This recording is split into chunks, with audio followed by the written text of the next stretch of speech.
মে দিবসে ছুটি কাটানোর কথা ছিল বালু শ্রমিক আবু বকরের, কিন্তু তাহলে তো আর সংসার চলবে না। তাই আজকের দিনটি বিশেষ কোনো অর্থ বহন করে না তার কাছে। সবকিছুই মুখে করে ফেলি, বাস্তবে খুবই কম, একটু নিম্নতম মজুরি আর কি, কিন্তু ওভার এটা কোনো মজুরি না। কি নারী কি পুরুষ, জীবনের ঘানি টানা এই মানুষগুলোর কাছে যেন কর্মঘণ্টা বলতে কিছুই নেই, নেই শ্রমের যথাযথ মূল্যায়নও। হাড় ভাঙা খাটুনি খেটে কামাই হয় 500 থেকে 1000 কিংবা তারও কম। কেউ তো এসে পাশে খাড়ায় না যে তোমার উপাসনা দেই, তোমার অধিকার ফিরিয়ে দিই।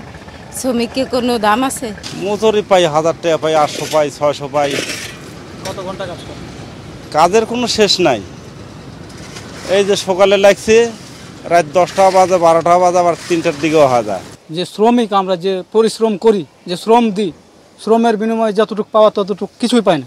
মে দিবসের কথা শুনতেই অনেকে আবার তিক্ততা প্রকাশ করে বলেন, যেখানে শ্রমিকরা তাদের বেশিরভাগ অধিকার থেকে বঞ্চিত, সেখানে কিসের দিবস? মে দিবস করছে, এখন ধরেন যে ওই 1.5 টাকায় চলছে, এখনো ওই 2 টাকা দিব, এখনো 2 টাকা হয়নি। কাজ করলে পয়সা পাবে, না করলে নাই। মুখে মুখে বলে কি ওই উপর লেভেলে আছে, এখন এটা হেদের ব্যাপার।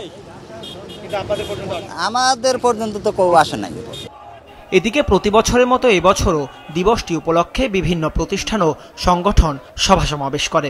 এ সময় শ্রমিকদের অধিকার নিশ্চিতের দাবি উঠে সংগঠনগুলোর পক্ষ থেকে। সারা বাংলাদেশে 6 কোটি লোক দারিদ্র্য সীমার নিচে বাস করে, তাদেরকে কর্মসংস্থান করতে হবে। প্রত্যেক শ্রমিককে 25,000 টাকা মজুরি দিতে হবে। মালিকের শ্রমিকদের সম্পর্কটা খুব ভালো হওয়া উচিত। সকালে শ্রম ও কর্মসংস্থান মন্ত্রণালয়ের পক্ষ থেকে রাজধানীতে শোভাযাত্রার আয়োজন করা হয়। রাজধানীর মানিক মিয়া এভিনিউতে র্যালিতে যোগ দেন শ্রম ও কর্মসংস্থান মন্ত্রণালয়ের উপদেষ্টা এম শাখাওয়াত হোসেন। মালিক মজদুর এক না হওয়া পর্যন্ত একটা ভালো পরিবেশ তৈরি হয়, যেটা সরকারের তরফ থেকে আমরা চেষ্টা করছি। আমরা অনেক কিছু চেষ্টা করছি, সব কিছু সফল হবে কিনা আমরা জানি না।